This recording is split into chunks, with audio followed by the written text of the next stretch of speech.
session. The Honorable Judge Barry Morris now presiding. All right, welcome Thanks. everybody. We have our attorneys here. Mr. Knight is here. Good afternoon, Mr. Knight. Counsel, you ready to proceed? The state is ready, Your Honor. Okay. Who's your first witness? Your Honor, first, the state would move to admit what's been marked for identification as State's Exhibit 1. It is an 1102 statement from victim MS. Any objection, Ms. Dugan? Yes and no. I think the rule requires some foundation to be laid before the 1102 is admitted to the court, so I'd ask that they lay the foundation through agent codes, just sort of procedurally. I do have some objections to certain content in the 1102, but it's really more on the basis of relevance and the hope that the court is not considering certain components of the 1102 statement and making a binding decision. All right. Ms. Simmons? I disagree about the necessary foundation, but it's also no problem to lay some foundation and then make the request again. Let's hear from your witness then. State calls Detective Derek Coates. All right, Detective Coates, please step forward, stand in front of my clerk, and raise your right hand so we can administer the oath. Do you affirm that the testimony you're about to give in the case now before the court will be the truth, the whole truth, and nothing but the truth, subject to the pains and penalties of perjury? I do. All right, have a seat, watch your step.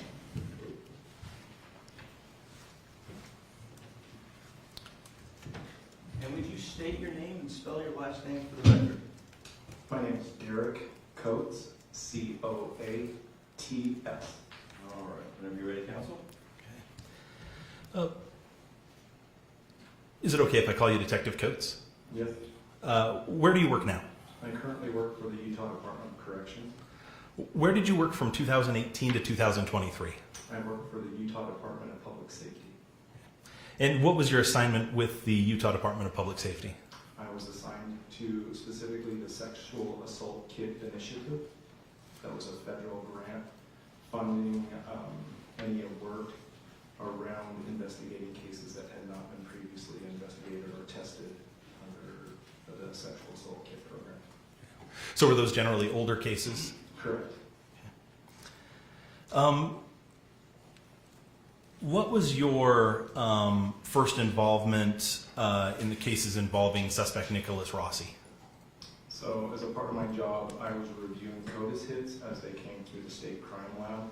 Can I stop you there and ask you what a CODIS hit is? Yeah, it's through the Combined DNA Index System. It's a federal program where DNA profiles are stored for law enforcement to compare DNA from forensic samples in criminal cases. And what is a CODIS hit? What does it mean when there's a CODIS hit? A CODIS hit indicates it's a letter returned back to the law enforcement agency that submitted a DNA sample for testing, or that had been tested and then sought to be identified. And in this case, and remind me of the question I was trying to get at it. What a hit is, what that indicates. So the hit, once there is a potential match within the system and there's a verification process that happens in between that, then it's submitted back to the agency and it's treated as an investigative lead for law enforcement to follow up on. Okay. So in effect, would a hit be? Would another way to say that be that a hit is when a sample that we have, for example, in Utah, matches a DNA sample somewhere else? And I realize I'm using the word match very generally. Yeah, no, I understand what you're getting at. Yes, so in this case, this CODIS hit that we observed was a match to an offender out of Ohio. And where was the Utah DNA sample from? What part of Utah? That was from Utah County. Okay. And did you get involved in the investigation after notifying Utah County of that CODIS hit? I did. When did you get? Did there come a point when you effectively started to lead the investigation? Yes. Approximately when was that? I want to say it was around. I had started working it between the summer of 2019 and winter of 2020. And then Orem requested around 2020 that I take lead on the case. Okay.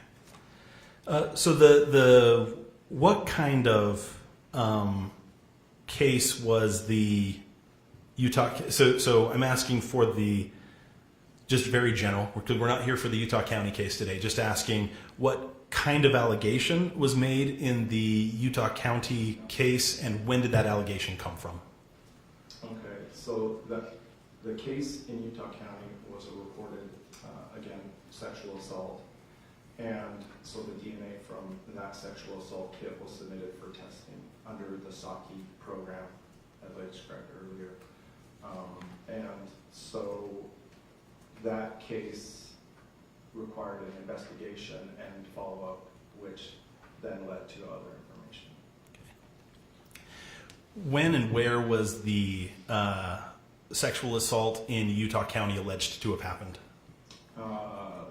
Best recollection, I'm sorry, it's been a minute since I've looked at it. It was 2008, I remember that. It was around the summer, the late spring, or like spring, summer of 2008. Okay. And was that in what city was it in? Orem was the reporting agency. Okay.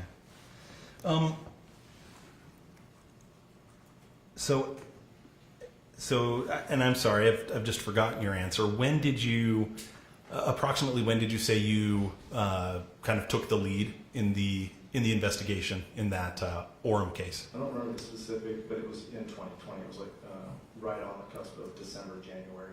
Okay.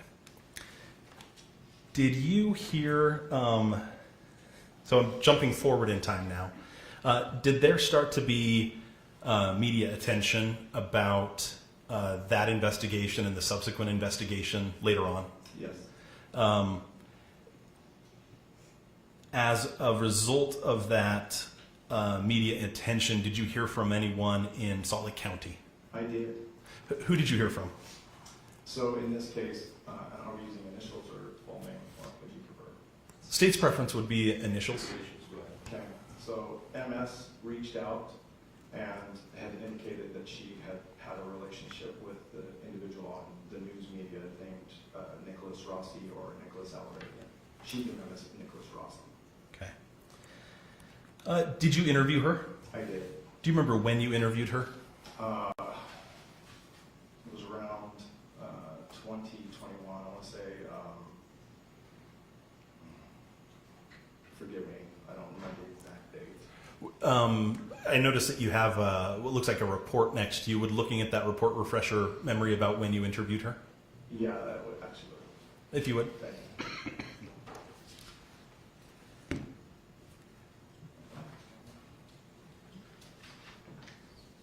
Sorry, I don't have that particular report at the top, so I don't want to.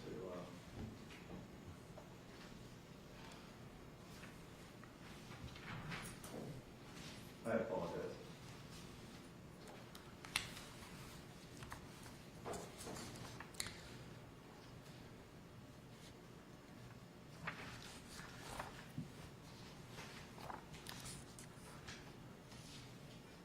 Have you seen a copy of State's Exhibit 1, which is the 1102 Statement of MS? I have. Would looking at that refresh your recollection? That would probably, yes, I'll. May I approach the witness? Thank you. Okay.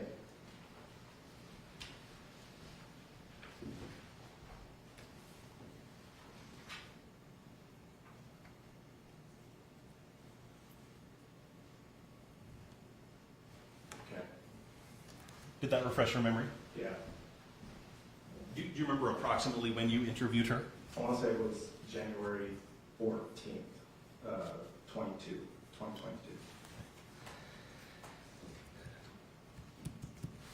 Did she take you to see anything soon thereafter? Yes. What did she take you to see? So, based on the description that she had given, we attempted to locate a house in the area of Salt Lake City where she believed that the individual, Nicholas Rossi, was living at that time. And was she able to take you to a particular street, to a particular house? She was. Do you remember the address of that house? 853 Blair Street, as I recall. Okay. And is that house in Salt Lake County? Correct.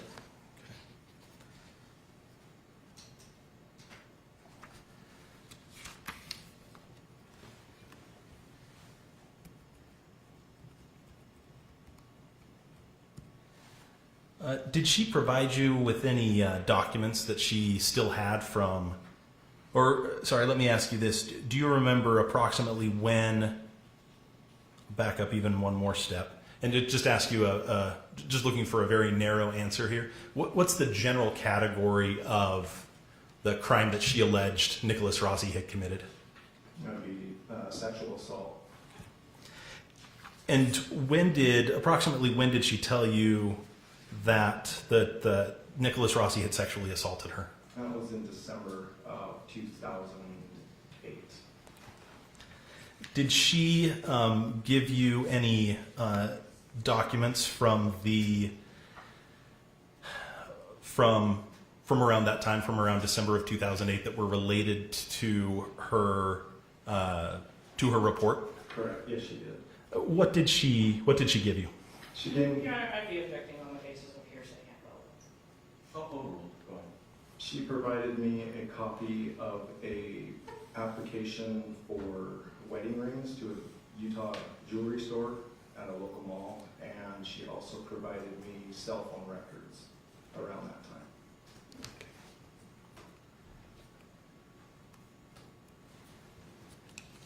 time. So you've looked at State's Exhibit 1, an 1102 statement from MS. Is that exhibit generally consistent with the report that she made to you? Yes. Would move to admit State's Exhibit 1. Okay, any objections for the record, Ms. Dugan? Your Honor, I don't have objection foundationally. I do have objections that I think would be better well taken at argument. So can we just sort of table the admission of the 1102? I will allow for the admission of Exhibit 1 conditionally, subject to whatever argument you may want to raise later. And obviously, this is only for purposes of today's hearing, but it will be admitted. Okay. May I approach? You may.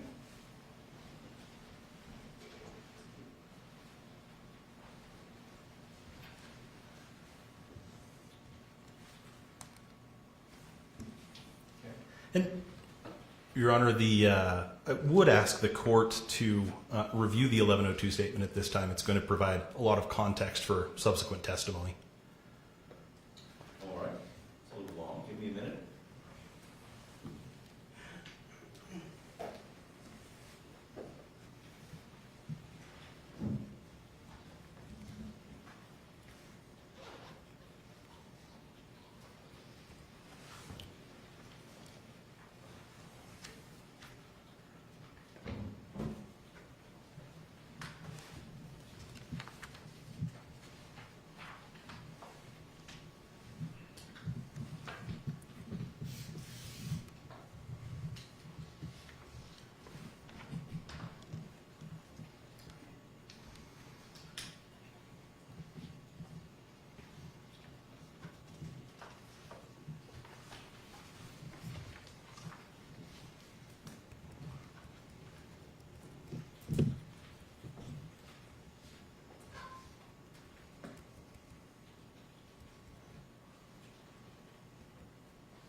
As part, well, let me ask you this: did you do any investigation to connect the two addresses indicated by MS to Nicholas Rossi? I had. And what did you maybe just summarize for us? What sorts of records you reviewed, and whether or not they tended to corroborate that Nicholas Rossi had resided at those two addresses? So I looked in court exchange for any activity that had occurred involving the name Nicholas Rossi, and I also looked in local police reports for any activity that had involved that same name. Okay. And did you find any evidence connecting Nicholas Rossi to the 1362 South, 460 West Orem address? I had. And did you find records connecting him to that address? I did. And what about the 853 Blair Street address? I had also located within Salt Lake City's record system and as a court and exchanged that address.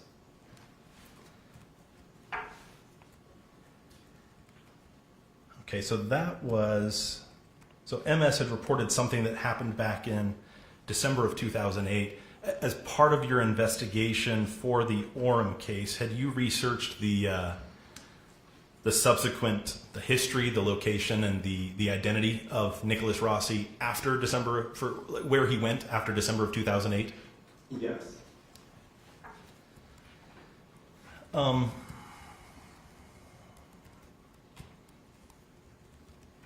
So you mentioned DNA evidence that connected with the Orem case. Was where did you say that case was from? The Orem case? So sorry, the DNA that the CODIS hit so the CODIS hit from the Orem case. Where other than Orem, where was the CODIS hit to? It connected out of Ohio. And were you able to locate a case for Mr. Rossi in Ohio? I have. And approximately when was that case from? That was late winter. I seem to recall around February, but it is 2008 as well, out of Montgomery County. Earlier that same year? Correct. Okay.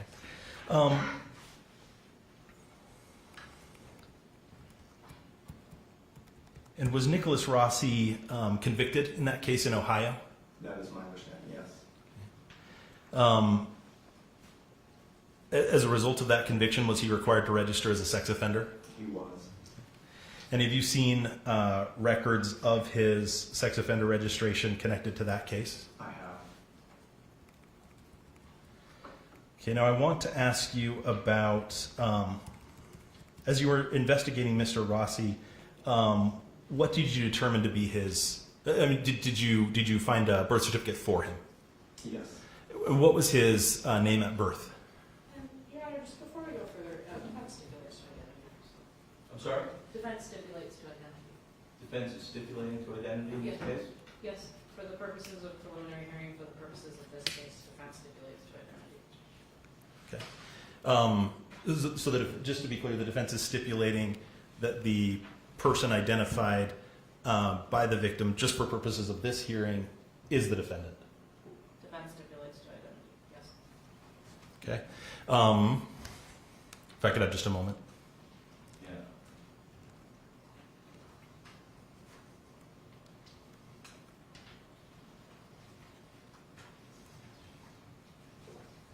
Yes, we'll approach.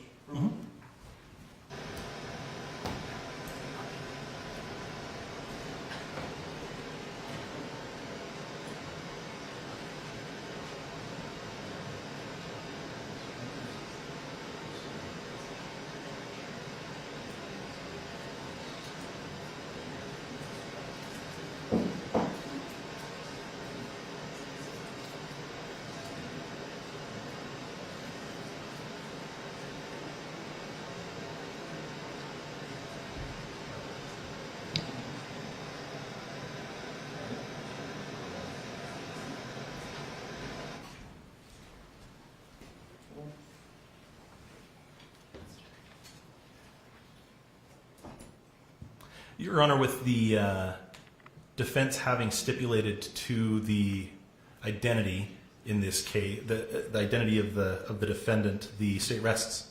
All right. Ms. Newman, do you have any questions for your witness? Just very briefly, Your Honor. Sure.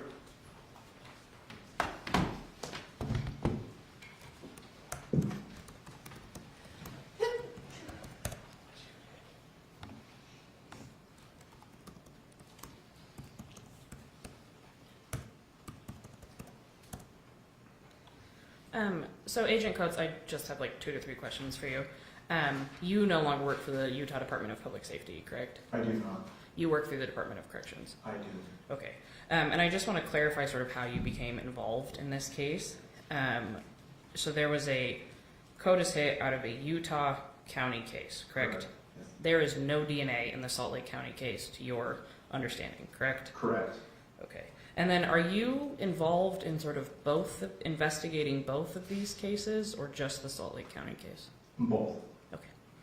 That's the only questions I have for this witness. All right. Sit down. Thank you.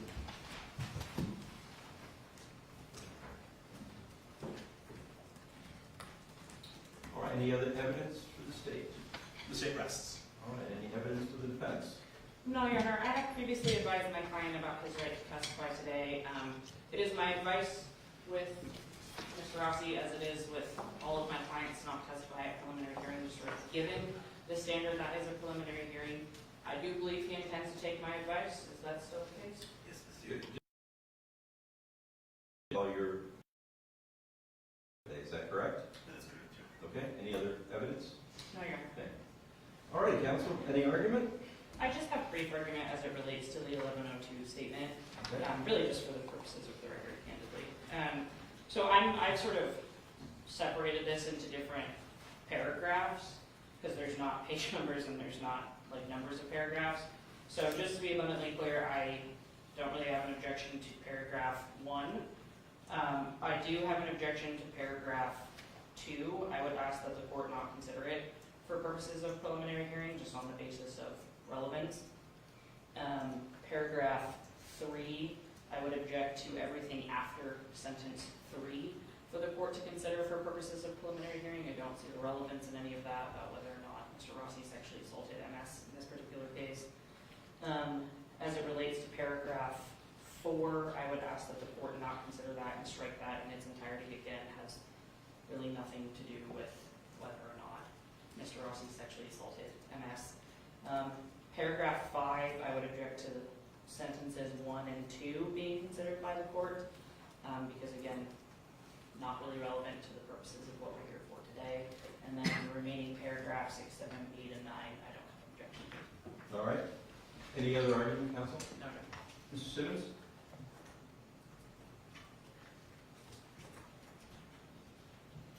Okay.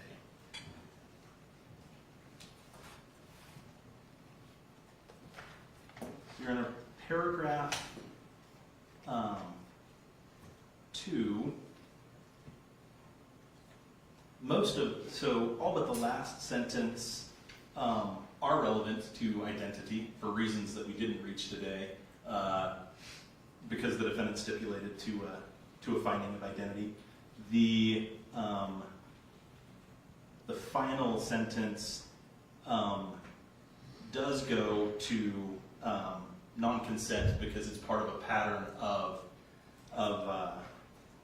because it's part of a pattern of manipulation and control described by the victim. And the fact that the defendant is stipulated to identity for purposes of today's hearing isn't grounds to strike even any of paragraph 2. It's simply because they're still relevant to identity. It corroborates different documents and different things that do tend to show identity. As far as the second half of paragraph 3, that again goes to manipulation and control, which again are significant to the court's determination of non-consent in this case and the defendant's knowledge of non-consent. Paragraph 4